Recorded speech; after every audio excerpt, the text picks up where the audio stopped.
Hola chavos, en esta sesión vamos a hablar sobre la distribución normal del curso de probabilidad y estadística. Esta distribución es una de las que más aparece cuando se trata de describir fenómenos de la naturaleza o problemas de la ingeniería. En esta ocasión vamos a presentar las propiedades de la distribución más que ejercicios prácticos, es decir, cómo se suele trabajar con esta distribución en los problemas. Vamos a comenzar presentando la definición de lo que es la distribución normal, que dice: se dice que una variable aleatoria x tiene una distribución de probabilidad normal si existen mu, un número real, y sigma, un número positivo, tales que su función de densidad es f de x igual a 1 sobre sigma por 2, por raíz de 2 por pi, por e a la menos x menos mu al cuadrado sobre 2 por sigma cuadrada.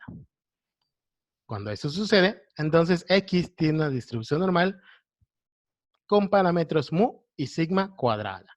Esta distribución es una distribución continua que tiene dos parámetros que son mu y sigma.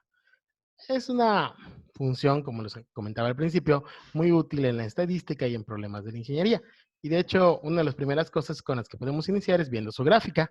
La gráfica de esta función f de x se conoce como la curva normal o la campana de Gauss, que en esencia luce de esta forma, independientemente de cuánto valga mu o cuánto valga sigma. Esta es la forma de la gráfica de la curva normal. Puede ser más ancha, más alta, pero esta es la forma que va a conservar siempre. Desde menos infinito hasta infinito, ¿no? Sobre todo los números reales. No, en realidad no es tan ancha, ahorita que veamos los casos, no llega hasta menos infinito, infinito esta campana, es realmente más corta. ¿Cuáles son la esperanza y la varianza de esta variable aleatoria? Pues son precisamente los parámetros mu y sigma que aparecían al principio. Si x tiene una distribución normal con parámetros mu y sigma cuadrada, entonces la esperanza de esta variable aleatoria es precisamente el parámetro mu, y la varianza de esta variable aleatoria es el parámetro sigma al cuadrado. Es por ello que en ocasiones se lee la expresión x tiene una distribución normal con media mu y varianza sigma cuadrada, porque precisamente el parámetro mu es su media y el parámetro sigma cuadrada es su varianza.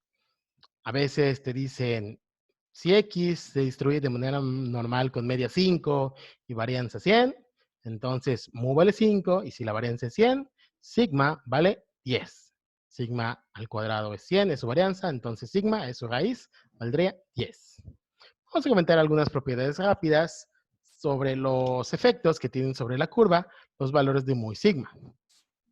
Por ejemplo, si yo tengo un par de distribuciones normales, donde la varianza está fija, pero la media, vamos a pensar que la media de color rojo es mayor que la media 1, entonces el efecto sobre la gráfica es que hay un corrimiento o una traslación hacia la derecha de la gráfica con una media mayor respecto a la distribución normal que tiene una media más pequeña.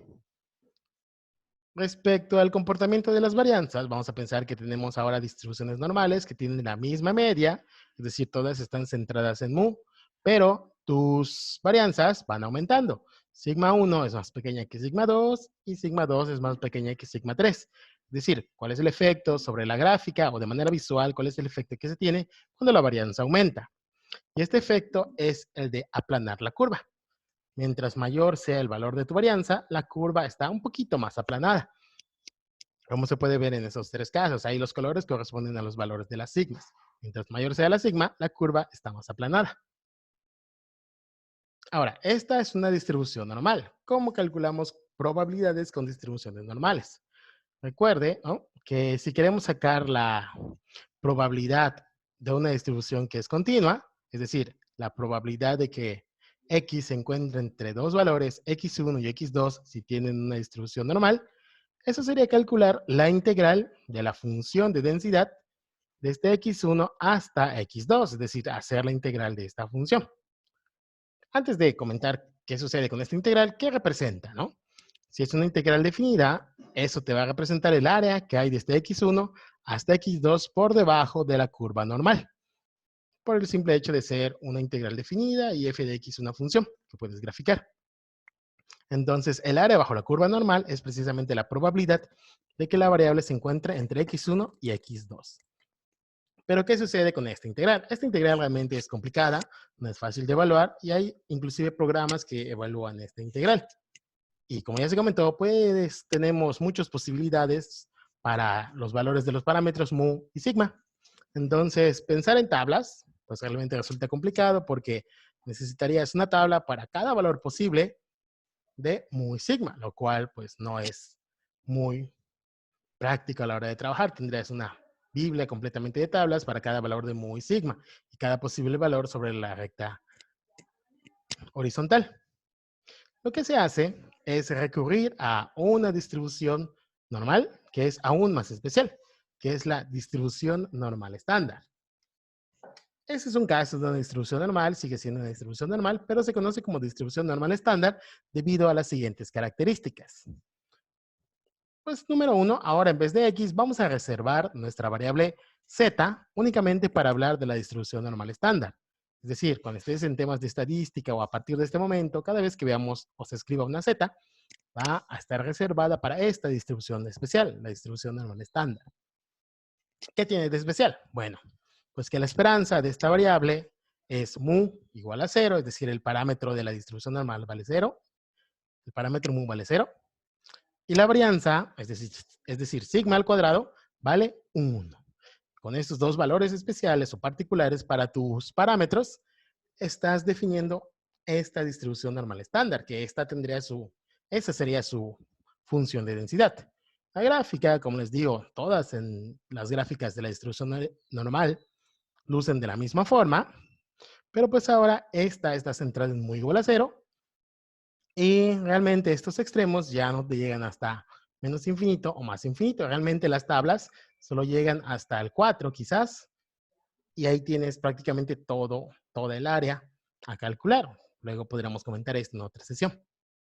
Pero pues esta sería la distribución normal estándar. Una distribución normal con parámetros mu igual a 0 y sigma igual a 1. Y reservamos la variable z para tener en cuenta que z se distribuye de manera normal con media 0 y varianza 1.